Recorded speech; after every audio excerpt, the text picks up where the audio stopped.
And we're live. Welcome. It is time for Mr. Constitution Hour. Glad you're here. I am Douglas V. Gibbs, Mr. Constitution. This program used to be on the AM/FM radio.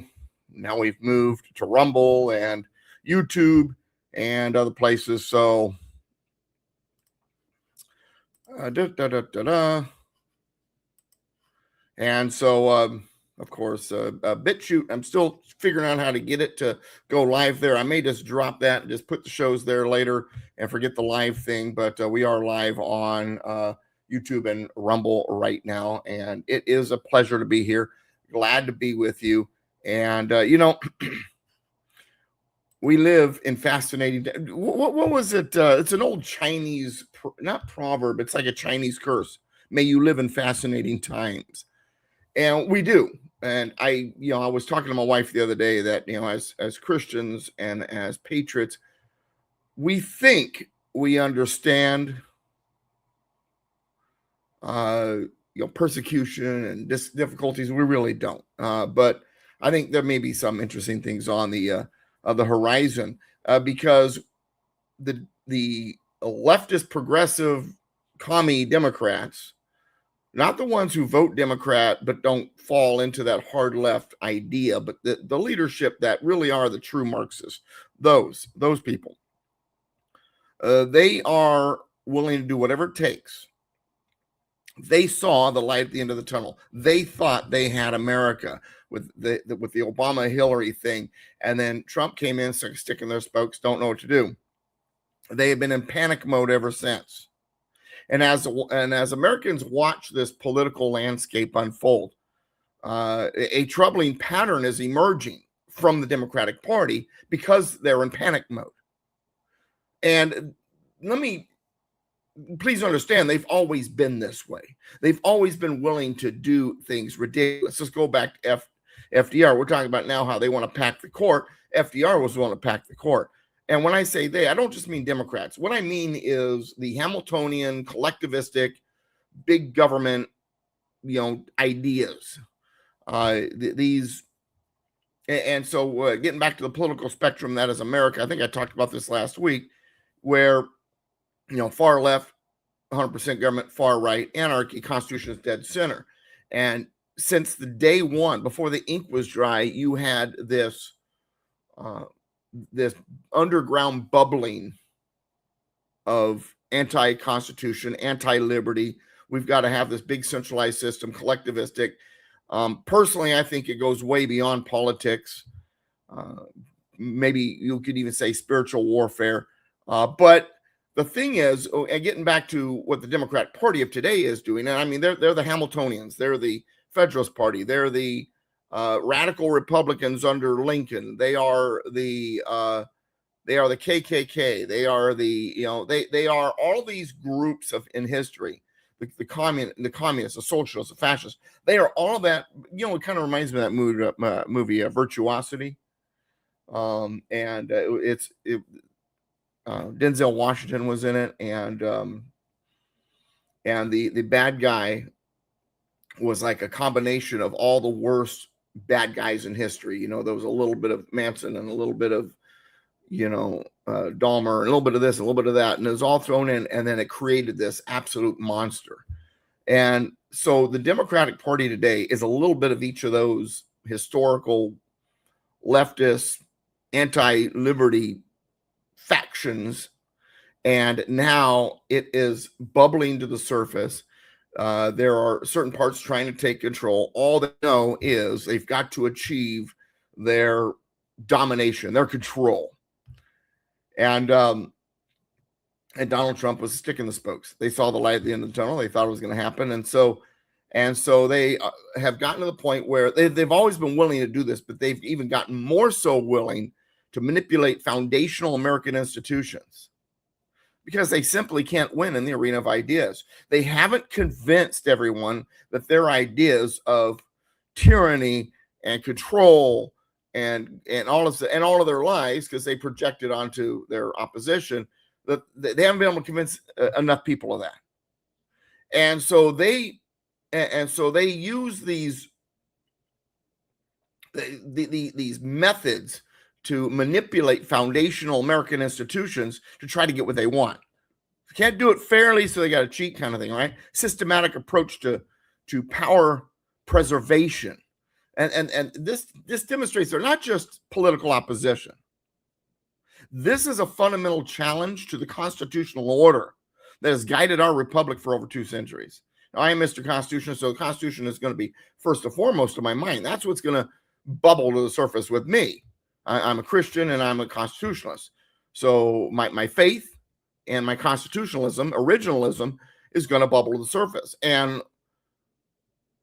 so my response typically is we need to be more constitutional. We need to be more in line with what our values are. That's always when it comes to the game, right? Their response to the game, when electoral defeat looms, they increasingly turn to restructuring the very systems of American governance rather than adjusting their policy positions or taking a look in the mirror, a little self-reflection. I mean, that post-mortem report, I mean, it showed us completely.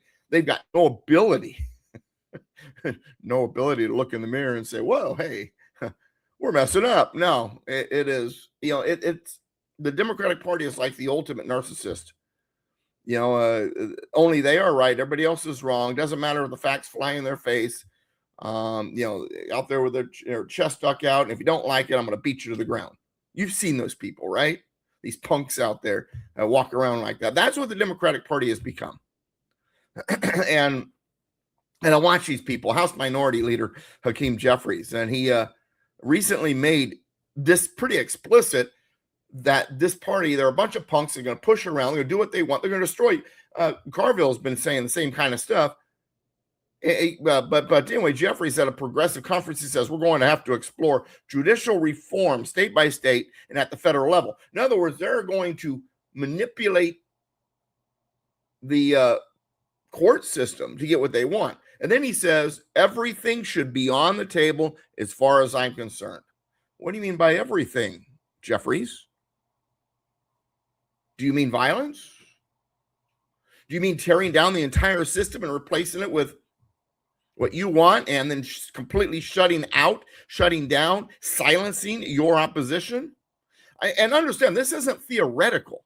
In Virginia, Democrats reportedly considered lowering the mandatory retirement age for state Supreme Court justices from 75 to 54, a move that would have forced out every sitting justice and allowed their replacement with sympathetic Democratic lawyers. The purpose? To overturn a court decision that blocked a gerrymandering scheme designed to add 4 Democratic seats to Congress. Former Vice President Kamala Harris, she's gone even further. She's urged Democrats to consider expanding the Supreme Court and abolishing the Electoral College when they regain power. Quote, we've got to neutralize this red state cheating, unquote, Harris declared. Quote, there's a brutality at play on the other side and a ruthlessness, and we have to play to win, unquote. Well, once again, it's projection. They're the ones using brutality. They're the ones being ruthless, so on and so forth. House Speaker Mike Johnson, aptly described this approach as institutional arson. You don't just blow up the system when you lose. Now, what they have done is they have declared war. Then they sit there and say, well, we don't condone violence, but with their rhetoric, they are. They have declared war. They are proclaiming war. They want war. I mean, as I was preparing for this program, I was looking at footage in New Jersey of the anti-ICE protesters, going after trying to use violence. Now, I've had these lefties in my ear, and they go, well, yeah, but Doug, I mean, you support the American Revolution. That got violent, right? Well, first of all, and you believe in the Second Amendment, so you believe in violence. No, I don't believe in violence. I believe in doing things through the procedures, through the processes, using the vehicles available to you. As a Second Amendment proponent, I view my firearm as necessary to protect myself against tyranny. The very fact that I have it has been doing the job for the most part. But when it came to the founding fathers, when it came to those revolutionaries of that time, they didn't seek violence. They tried to go through every single process they could. It was the British that began the violence. It was the British that started putting troops in the cities, started pushing people around, arresting people, put in place admiralty courts. And when all other things, every single plan has been exhausted, every possibility has been exhausted,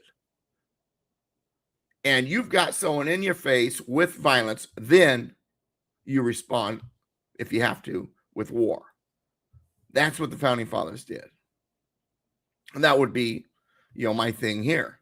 I mean, it would have to be that, the federal government's going, door to door and arresting anybody who has any, record of ever supporting, say, Donald J. Trump, and they're shooting him in the head in the front lawn.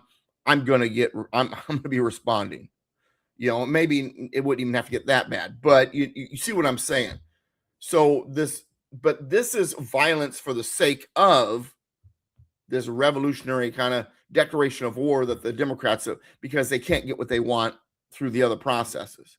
But they're doing it in a manner that is completely unconstitutional, and it's a tyrannical manner. And what's most chilling, I guess, is how the Democratic leaders are framing their relationship with political opponents. At the center of American Progress Ideas Conference, Jeffries didn't mince words about his party's intentions towards tens of millions of Americans who voted for President Trump. Now, think about what I just said, what they want to do.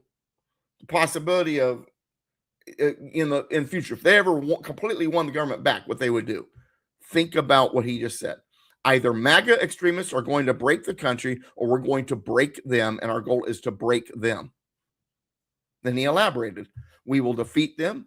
We have to beat them electorally, and then we have to break their spirit because of the extremism that's being unleashed on the American people. That's completely and totally unacceptable. That's the talk of tyranny. You dare come against us, we're going to break you. We're going to break your spirit. We're going to crush you. He might as well have said, silence you, put you in detention centers. He might as well have added that. Greetings, omnidirectional. Good to see you.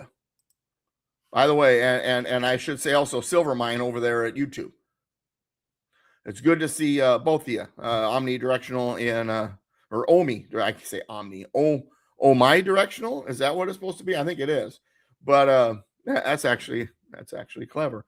Over there, Rumble, and then we've got Silvermine in the chat and YouTube. And yes, right now their show is growing. We just moved over from AM/FM radio, so we got a handful of people right now. The goal is to get this thing booming.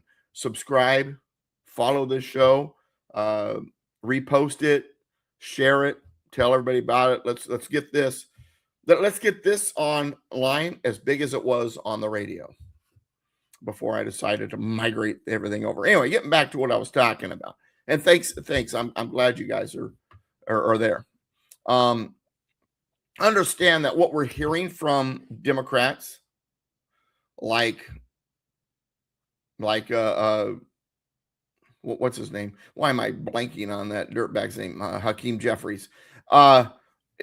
It's not just political rhetoric. It's a declaration of war against fellow citizens.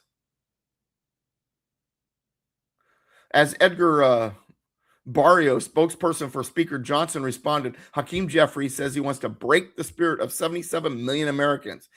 This is how Democrats talk about people who don't agree with them, violently. Getting back to what I was watching earlier, going on in New Jersey. You've seen them, all of these, paid protesters out there. And this institutional assault is enabled by media allies. In the media, that's the accomplices. The CNN and it's not MSNBC. I can't remember what it's called anymore. The ABCs, NBC, CBS, whatever. Well, CBS is trying to move in a different direction. We'll see. Yeah, but their media allies demonstrate remarkable comfort with falsehoods, lying. A good example just lately, Jen Psaki. You know who Jen Psaki is. You remember her from the Russia garbage, right? She recently attempted to paint Eric Trump as engaged in influence peddling, similar to the Biden family's activities in China, claiming he sat on board the Alt-5 and had business interests in China. Eric Trump's response was unequivocal. Contrary to her monologue of blatant lies, I have never been on the board of Alt 5. Not now, not ever. So like they're trying to play, say he's on the board of Alt 5 like Hunter was with Burisma, right? They're trying to play that, they're trying to shift, they're trying to project to make him look bad. Any person with basic access to Google and willing to open a company's annual report, said Eric Trump, or proxy statements would know this. And then he further stated that he had zero business interests in China and joined his father's trip simply as a loving son who adores my father, quote unquote. The pattern is clear. When facts don't support the narrative, falsehoods will suffice. It's just like the other falsehood. Well, there's a hunger strike with the inmates. No, there wasn't. And the illegal alien thing, it was a lie. And we even had conservative commentators falling for it, commenting on it. They lie.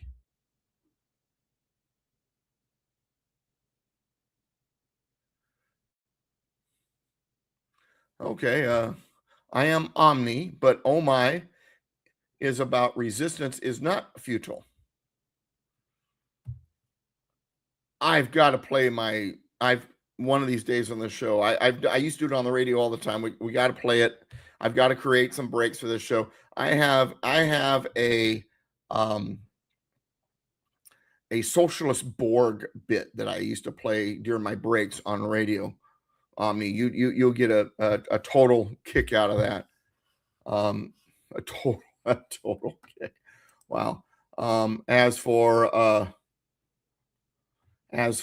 YouTube, Silvermine is extra content to help boost YouTube algorithm. Thanks for the comments. So the comments also, if you're, let me back up a little bit here. If you're watching on Rumble or you're watching on YouTube, join us live. The live numbers not only make us look better, but also when you're commenting, what it does is the algorithm, then it's good for the algorithm, and we start getting noticed and stuff like that. So if you like if you like the shows that I put out, you like what I have to say, feel free to, get into the chat and all that. Okay. Now, perhaps the most disturbing of all of these things is the alleged use of intelligence agencies as political tools. The deep state. According to recent reports, the CIA allegedly spied on Tulsi Gabbard's team as they investigated the deep state. And I mean, this CIA thing goes all the way back to Kennedy and before that, in the sense of being used in this manner. But the way it's happening now, it really, even under Trump's nose, while he's president, and this represents a dangerous escalation. We have agencies designed to protect national security as being used as weapons against political opponents, while those political opponents are technically supposed to be in charge of these agencies. What and it's panic. What does Jesse Waters call them? The panicans. It's a desperate approach. Why? Well, the answer lies in emerging revelations about potential Democratic corruption. They are being discovered. They are being exposed. And the more they are exposed, the less chance they have of getting their power. While they seek this power, this control to destroy the Constitution, destroy liberty, and centralize everything into a 100% government-controlled system, and they can't wait for their digital technology to catch up to their plans. So they are, and they're being exposed. Like I said, they're being exposed. And if they get exposed, it destroys the whole operation, right? So, I mean, you've got emerging revelations about potential Democratic corruption. You got Tim Walz and Ilhan Omar, who are, it is showing, news is surfacing, showing that they were fully aware of the $250 million fraud scheme in Minnesota. How many other fraud schemes like that are operating around the country with Democratic knowledge and protection because of their policies? California, Virginia, Maryland. The Democratic strategy appears to be make America look broken and take what you can while you're at it.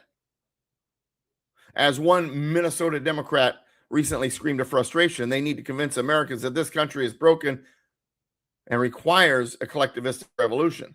I've said this before. You can't fix what ain't broke. So what do? You convince everybody it's broken. You got class warfare being fought in Congress. You got class warfare being fought in culture. Perhaps down the road, even in the streets. Trump has disrupted that narrative. This is where President Trump disrupts their plans. Under his administration, violent crime rates have seen the largest decrease since 1937. Murder rates are at their lowest since records began in 1900. J.D. Vance, Trump, Stephen Miller, they're indicating that the fraud crackdowns could correct so much lost federal spending that they might actually balance the budget. The gravy train for the establishment is ending. The journey towards what they want in the sense of control and power is ending. And they're panicking. And their response is to lash out and do whatever they can to stop Trump. And the ultimate Democratic vision is perhaps best encapsulated by Texas candidate Tallarico's far-left agenda. Have you seen this guy down there in Texas? Abolish the filibuster, tear down ICE, abolish ICE ultimately, implement a welcome mat border policy, promote transgender ideology, even calling God non-binary. Argue that biological sex is fluid, label white men as the greatest domestic terror threat, expand the Supreme Court. Whatever it takes, said Hakeem Jeffries, whatever it takes. When you say whatever it takes, we're willing to do whatever it takes. That's a large list of things.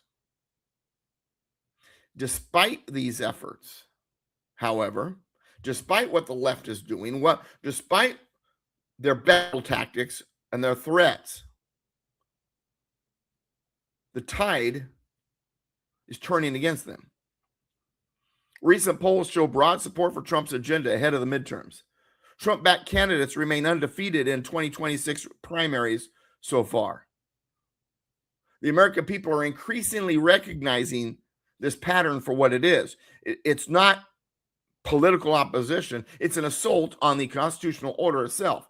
If GOP voters turn out in November's general election, and if non-hardcore Democratic voters vote their conscience and values, the election in November may indeed be devastating for the Democrats. The choice before Americans is clear: preserve the constitutional system that has endured for centuries, or allow it to be dismantled by those who cannot win in the arena of ideas. But be aware, be warned that when that happens,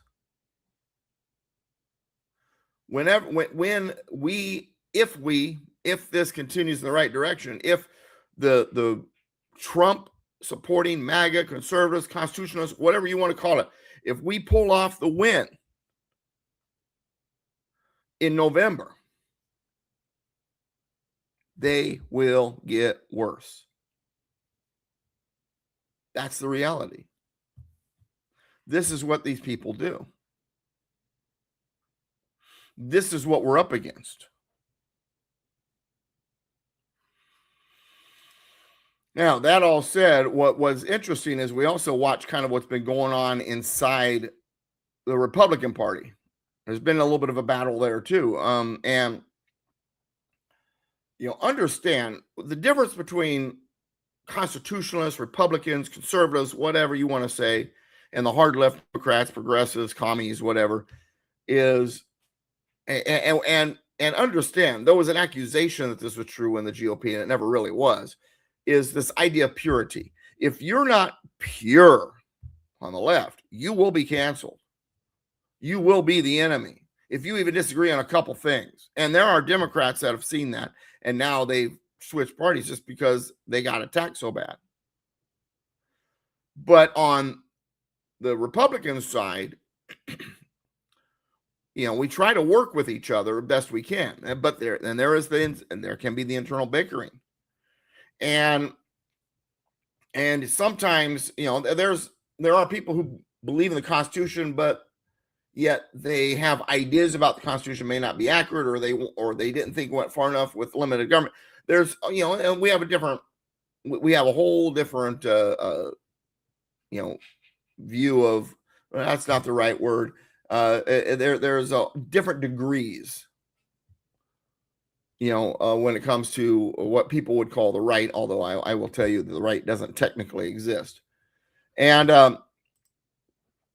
so, I'm watching this because, well, what got me thinking about this actually was a message from a reader / viewer in Kentucky.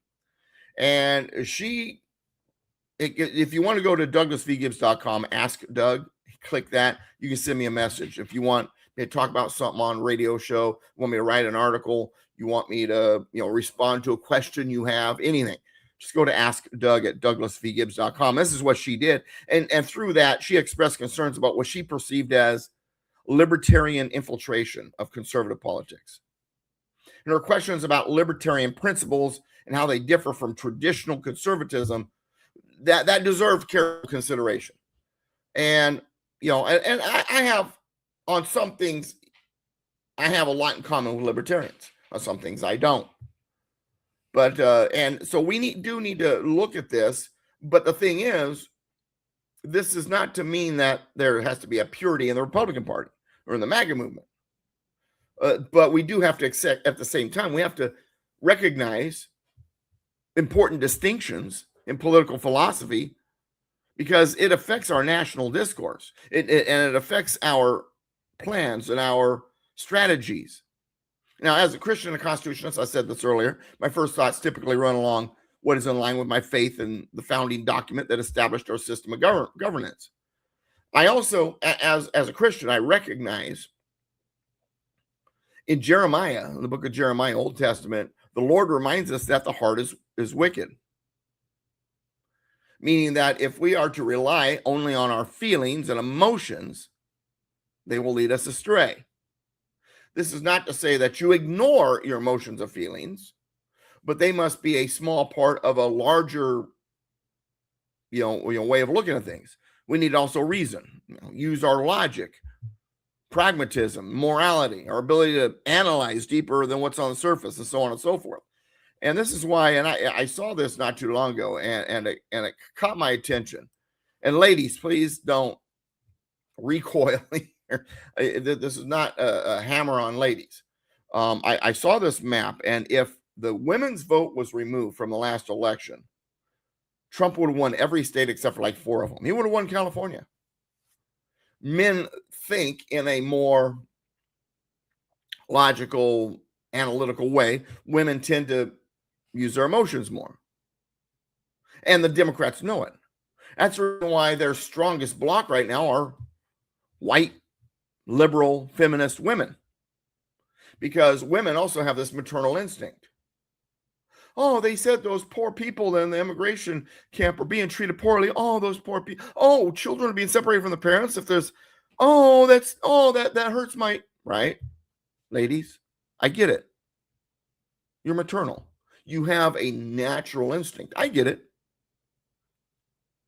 And men tend not to be thrown off track with that kind of emotional attack. Scripture reminds us to avoid extremes. Men tend to naturally kind of do that. We don't get knocked off course due to emotions or feelings. Bible also teaches moderation. So when I look at issues, I don't get into the trap of binary thinking or emotions or any of that other stuff. I don't, and when I say binary thinking, in other words, it must be one thing or another. And it's interesting because the left is binary when they shouldn't, when they shouldn't be, and they're not when they should be. And when I say binary thinking, I'm saying, so you're either, so if you're against if you're against not prosecuting or deporting persons who entered the country illegally, then you're anti-immigration, or you're for immigration. Well, I'm not anti-immigration. I am for immigration, but at the same time, I believe illegal aliens should not be able to just walk across. I mean, when someone knocks at my door, I don't just let them in. I vet them, right? Hello, who is it? Look through the door, right? You don't just throw a door, come on in. Or door's unlocked, come on in. Typically, unless we know exactly who it is, we don't do that. We vet in our own natural life, in our day-to-day operations. We don't just want anybody walking in. And if somebody breaks into my house in the middle of the night, they open the window, they sneak in, they sleep on the couch, they're not automatically a member of the household. Oh, you can't kick them out. They're now a member of the household because they got in. No, they're an intruder in my house illegally. They will be removed. I'll go through the processes but if I have to force them out, I will.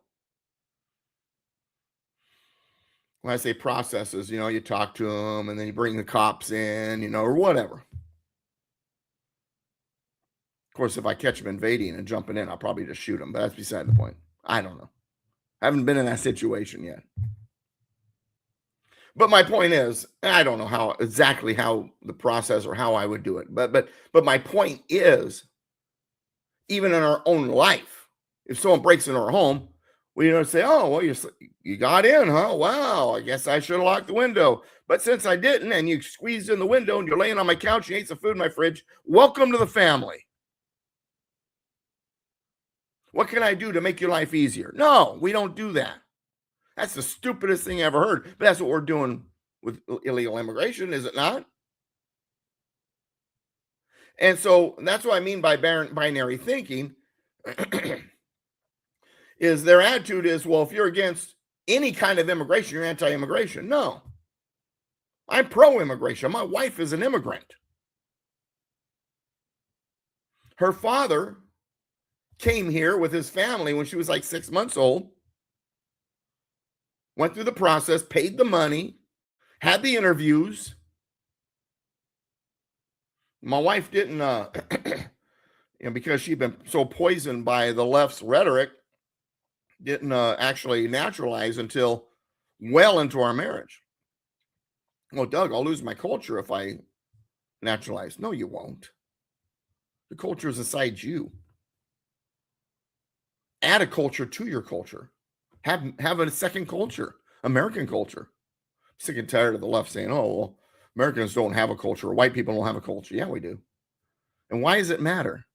Why does it have to be groups? America, all of us, we have this great culture of liberty. Why do you have to separate people into groups? Well, this group has a culture, this group doesn't, this group should get this, that group should. Who cares? We're all Americans. Why can't we just look at it that way? Now, I get it. We naturally are going to compartmentalize things, and it's like, I've always hated the term colorblind when it comes to race. I'm not colorblind. If a black dude's walking down the street towards me, I know he's black. And the way he's dressed or the way he's acting or whatever may prejudice my response to him. I don't know. Because everybody's different. And some, it may not. And maybe because I have natural prejudices inside my body, and everybody, I think, does to a point, I may be more apprehensive with some people than others, perhaps. But in the end, and I've been this way all my life, I really don't care until I get to know you. Now, trust me, if I don't like you, I ain't gonna hang with you, because I do have two prejudices: idiots and jerks. I don't want to be around idiots and jerks. I'm prejudiced against idiots and jerks. I don't want them in my life. So if I realize you're an idiot or a jerk, then you'll hear it. I probably won't hang out with you. That's what we do naturally. We're naturally that way. Human beings. That's not because of white skin or brown skin or black skin or whatever. Human beings, we have our certain, we want to be around people we feel more akin to. If you're not like me, I'm probably not going to hang out with me or with you. Now, with me, usually that's political and religious. If you're someone who's going around spouting how God is dead, I'm probably not going to hang out with you. I'm going to have a prejudice against you because you're spouting that God is dead. If you are spewing hatred for President Trump or the Constitution, or I know that you frequent these violent attacks against ICE agents, there's going to be prejudice. I'm not going to want to be around you. So prejudice do exist, but as as Martin Luther King said, not by the color of skin, but by someone's character, right? Be a judge of their character. And sometimes, like I said, we do, and this is a reality, we judge people by, how they dress, how they look, what they drive, where they live. We all do that. And in some cases, maybe we shouldn't. Maybe in some cases, it makes sense, and it's completely confirmed by then the person when they open their mouth. Great old saying, right? It's better to be thought an idiot than for it to be confirmed when you open your mouth or something like that. But that's the way I look at issues. I try to not get into the trap of binary thinking. I try not to get into the trap of a lot of these things that are out there. I try not to care about what I see, because I can't count how many times I had a particular thought and it turned out they were someone totally different from the way they looked. I've got a friend of mine down in Southern California. The dude's got dreadlocks, a little bit shorter than I am. Looks like he's probably a Mexican mix or something. Kind of walks around with a little bit of swagger, I guess. And the dude's one of the most Christian conservative fighters for the Constitution I've ever come across. First time we got a chance to sit down and talk, man, we were for like 2 or 3 hours later. We were so enjoying each other's company. So I get it. You don't judge a book by its cover, all that jazz. And that's between you and God and your own conscience and all that. And I try to, and once again, as a good person, as a person with values, whatever, I try to, navigate through all of that. I recognize that we usually also, most people out there seem to think in extremes. It's either this or it's either that. And more often than not, it's there are varying degrees of variances, should I say, in between. This is not to say that there should not be absolutes regarding everything. There are times when we recognize absolutes. There are boys and there are girls. Absolute. This is absolutely wrong. This is absolutely right. Absolutes. Absolutes do exist. And then sometimes they shouldn't. Depends on what it is. And there are times to try to recognize that. And more often than not, my answers to the situation, to these things, more often than not, is somewhere in between. Something that people call the gray area, right? So anyway, get back to the original topic. I was talking about libertarians in the Republican Party. And I have a friend of mine, Warhamster, who tells me that that he is a small L libertarian. His point is that he adheres to much of the libertarian philosophy, or perhaps some of them, but he's not necessarily in line with the big L libertarian position that will fit the political party's platform. So we have to recognize this is a crucial distinction. There is definitely a need to be able to distinguish between libertarian as a political philosophy and the Libertarian Party as a political organization. Many Americans embrace libertarian principles without formally joining the party. I believe I'm in line with many libertarian principles on some things. And to be honest, as I've watched politics, philosophical libertarianism has gained significant influence in recent decades. Libertarianism fundamentally emphasizes individual liberty, limited government, intervention in both personal and economic matters. And at its core is the non-aggression principle, which holds that initiating force against others is inherently illegitimate. This principle shapes libertarian views on everything from taxation to foreign policy.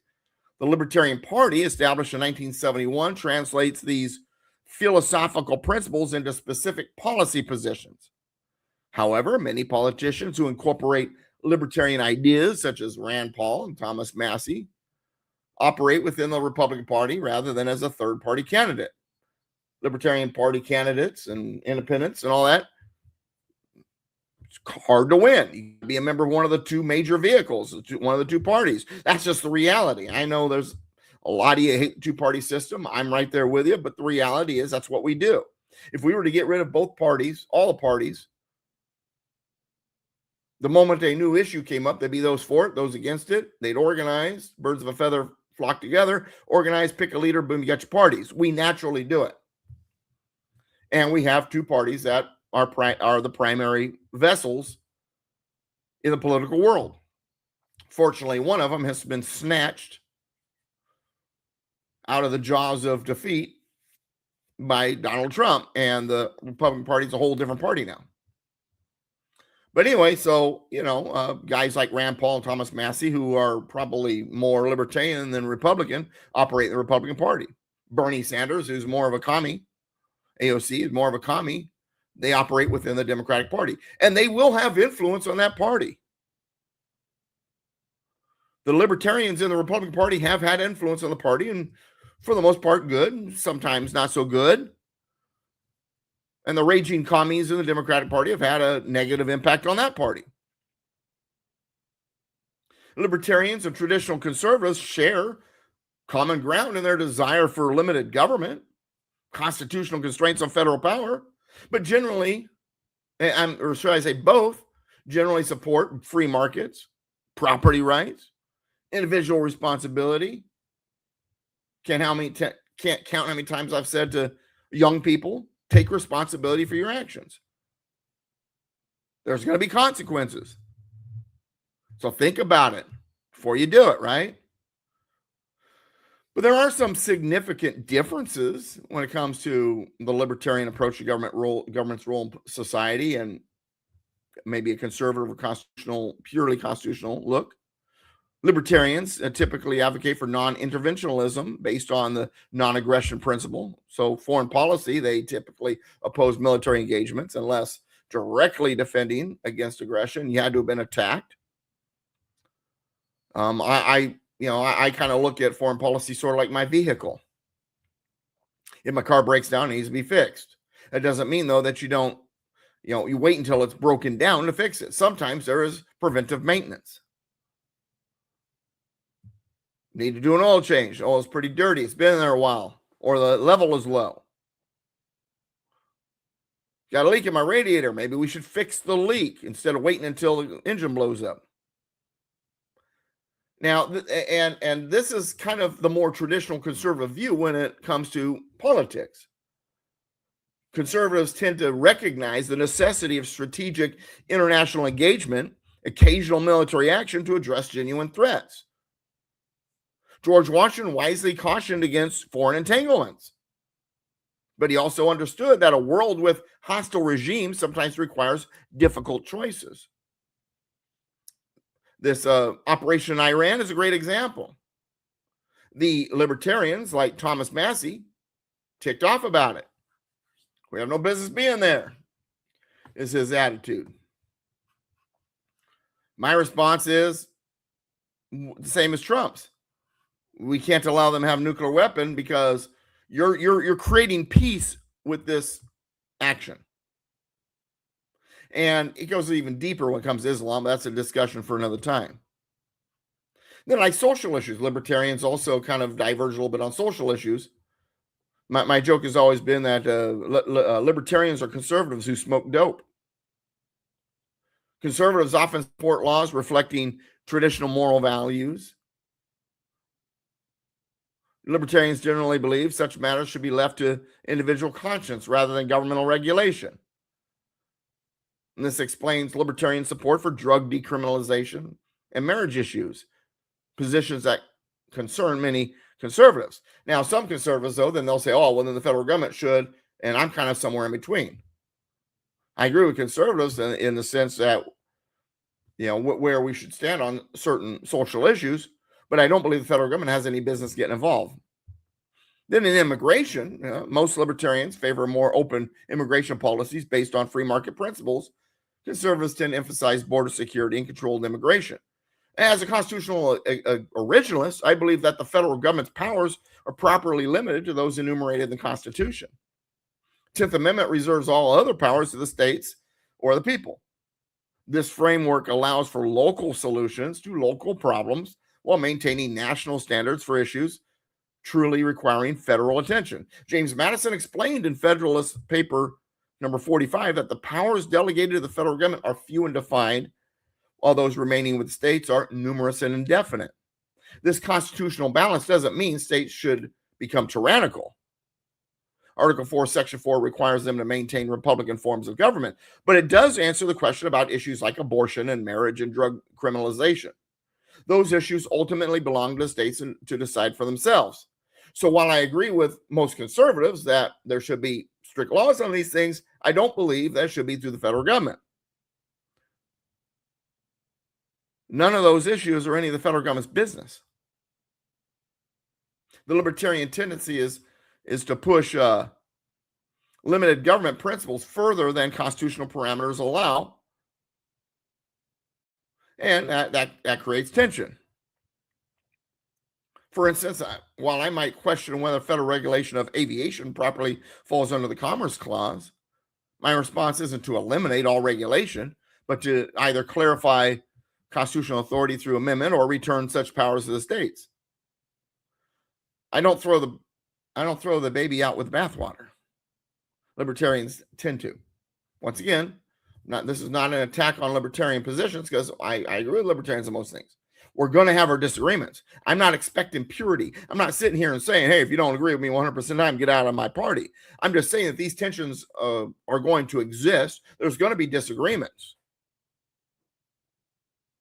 Libertarians don't necessarily advocate completely for open borders, but because they emphasize property rights, voluntary association, so they tend to support immigration reform, but recognize that some border security is legitimate. So they're somewhere in between the left and conservatives. Drug policy, libertarian opposition to drug prohibition stems from viewing substance use as a personal choice rather than a matter for criminal prosecution, not for promoting drug use itself. And I've got a friend of mine who says, hey man, best way to get rid of problems with drugs is just decriminalize all of it. Well, Oregon tried that. You know what happened? They wound up criminalizing drug use again because it was a disaster. Human nature, my good friends that are libertarians, human nature. At the local level, we do need laws on certain things, and I think drug use is one of them. My opinion. When it comes to social issues, libertarian support for same-sex marriage and other social freedoms doesn't necessarily reflect approval of these choices, but rather a belief that government shouldn't regulate personal relationships. I agree. Government shouldn't. But at the same time, that doesn't mean then you let the blast doors open and allow certain groups to take advantage of the system in the name of not being discriminated against. It's like the cake baker in Colorado, if you remember that. Bake my gay cake. I don't want to. Then I'm going to sue you. They got sued. They wound up losing their business because they weren't willing to. Well, they were discriminating against me. No, they weren't. They have a business who offers products that was a product that that they don't offer. If you want that product, find another vendor who does offer that product. That's the way I look at it. I don't believe there should be laws against someone in their personal life, but there should not be laws forcing somebody to celebrate it either. One who believes in the presence of a national government with centralized power might argue that these laws regarding such issues belong to the federal government. Constitutionalists like myself will argue these issues belong to the states. Generally, libertarians will argue that there should be no laws whatsoever regarding these issues at the federal or state level. And then you got factions stomping all over each other. There's got to be some type of order. There's got to be some type of maintenance. And typically at the local level when it comes to these local issues. right? Once again, avoiding the extremes, finding the answer somewhere in the middle. That doesn't mean I'm a moderate.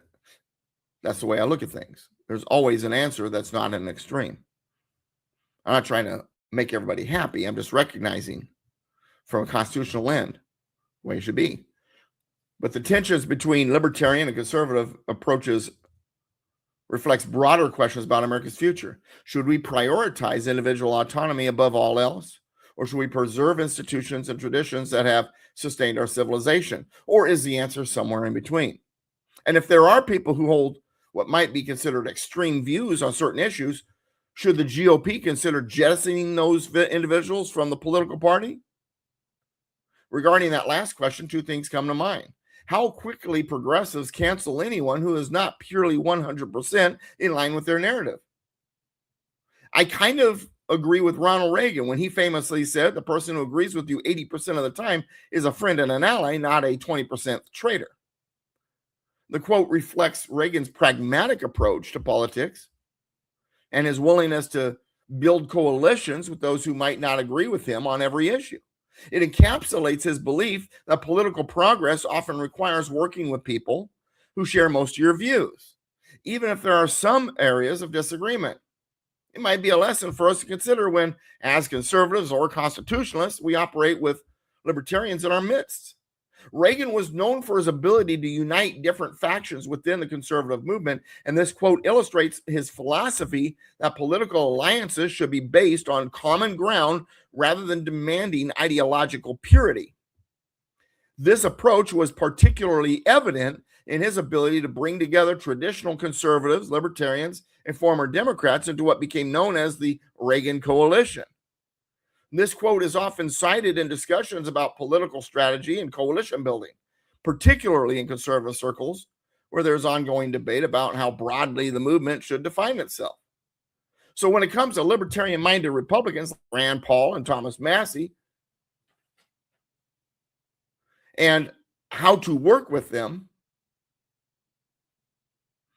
may lie somewhere between the extremes. We can respect individual liberty while recognizing that certain moral standards and social structures benefit society. We can limit government power while acknowledging that some regulations protect rather than threaten freedom, and then take into consideration who should be legislating regarding those issues: the federal government, the states, local jurisdictions. For those concerned about politicians like Rand Paul and Thomas Massie, it's worth noting that they don't consistently adhere to libertarian positions, but incorporate libertarian elements into a broader conservative framework.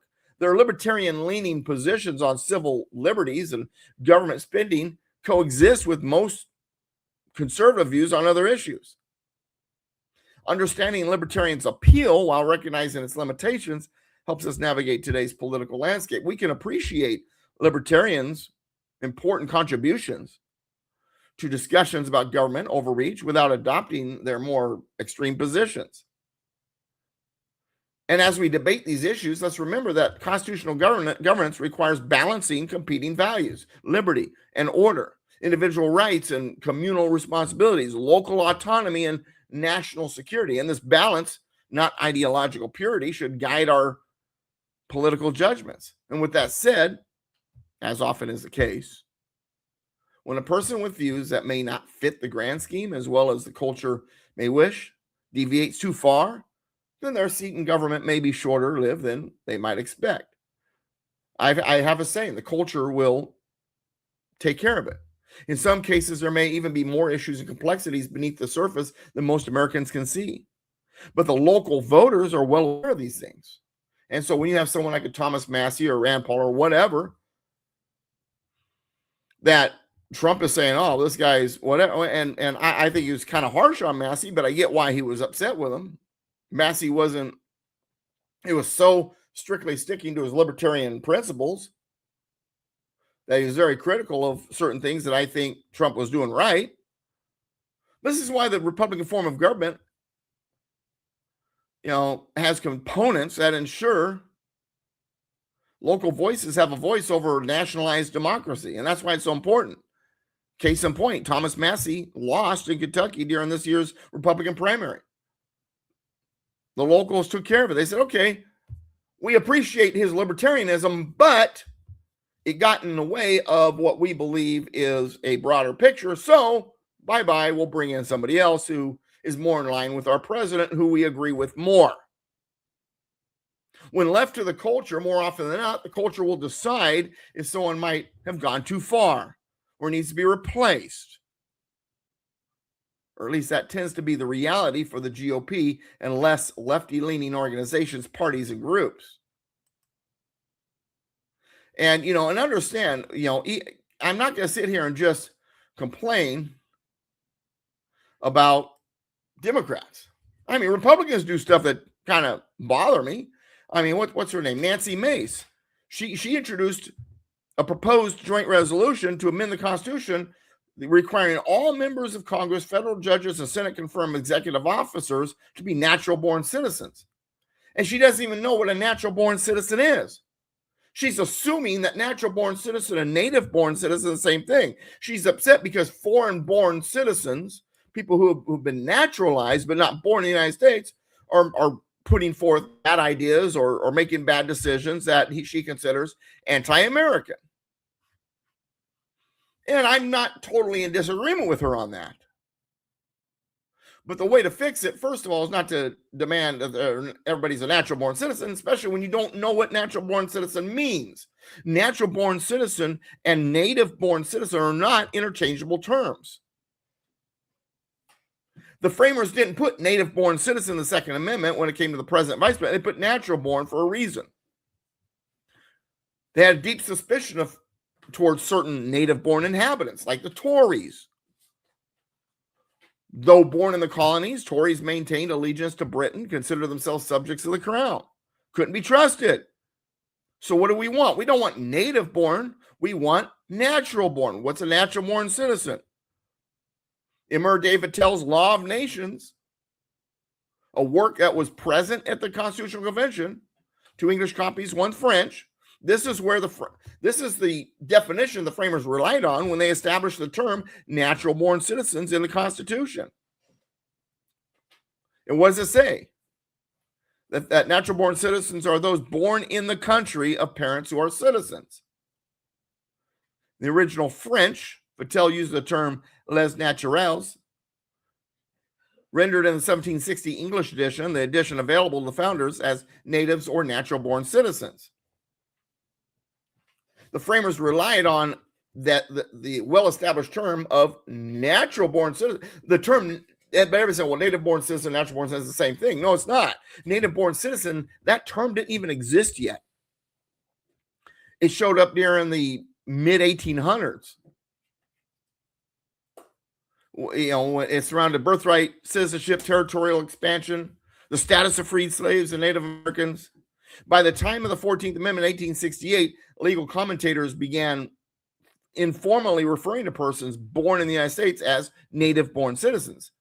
The term was born, but native-born means born on the soil, does not mean born of citizen parents as natural-born means.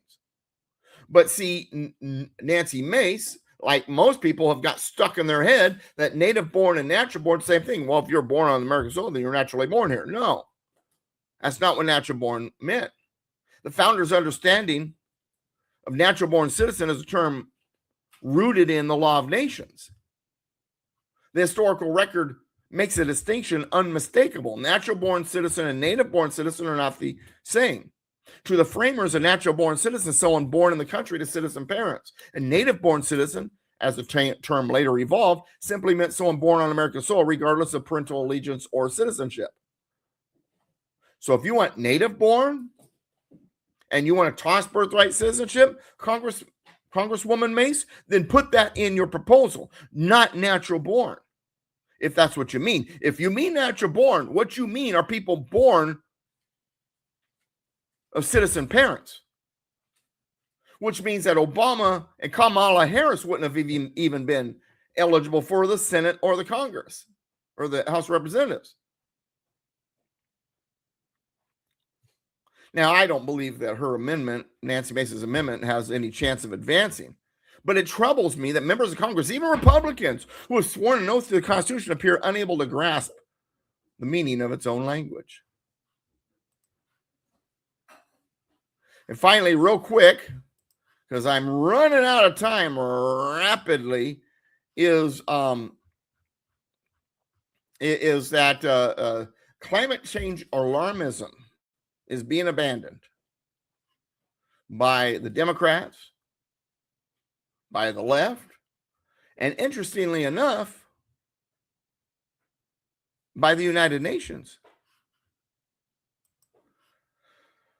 And this is a couple of weeks ago, Kayleigh McEnany commented the Democrats were abandoning the climate change alarmism after years of dire warnings, and now the United Nations has put out that they've decided the climate change countdown clock is not ticking anymore as well. The United Nations Climate Change Committee has quietly discarded their warnings that emerged after 2 reports predicted horrific consequences if man-made greenhouse emissions weren't curbed. After decades of screaming about the coming climate catastrophe and warnings that the world was coming to an end, if we didn't chase after the Green New Deal and live like the Flintstones, then the climate crusaders are now instructing us, nothing to see here, move along. Trump took notice, said good riddance. United Nations top climate committee just admitted that its own projections were wrong. And then he went on to talk about how, that the Democrats used climate alarmism nonsense to push their Green New scam. And then Trump put, my administration will always be based on truth, science, and fact. Earlier this year, the Treasury Department announced the United States had withdrawn from the UN-backed Green Climate Fund, relinquished its seat on the board. Republicans in the U.S. Senate have introduced legislation to prohibit Democrat-run states from hurting American energy producers with climate warfare, or lawfare. So the climate change thing is falling apart. And if you look at the polls, it has been anyway. People who vote, among voters, climate change, it's not even an important issue to them. Whereas Carville said long ago, one thing he got right, it's the economy, stupid. All right. See you Saturday night at 8. Once again, if you are longtime listeners of Mr. Constitution Hour on KPRZ or KCBQ, the answer San Diego, it's no longer there. We have migrated to Rumble and YouTube. Definitely Rumble. We'll see what YouTube does about my subject matter on this episode. I have a feeling there might be some issues about certain things like natural born citizen. We'll see. But it's a pleasure to be here. Glad you spent some time with me. Greetings. Thank you for spending the time. And don't miss the live episodes live so that you can participate in the chat room, help with the algorithm. Thursday mornings at 10 a.m. Pacific, Saturday nights, 8 p.m. Pacific. But of course, you can watch them anytime because they're here on this channel. And also, you go to DouglasVGibbs.com. If you're having trouble finding it or whatever, you don't remember how to find my Rumble page, just go to DouglasVGibbs.com. Hit the video page. I put the videos there. On the radio link, I put all the promos for upcoming episodes. And read my blog, Political Pistachio, at DouglasVGibbs.com. Or you can just go there with PoliticalPistachio.com. Thank you for spending the time. God bless. United we stand, combined we kick butt. God bless America. And my friends, God bless you. We'll see you next time. Bye-bye now.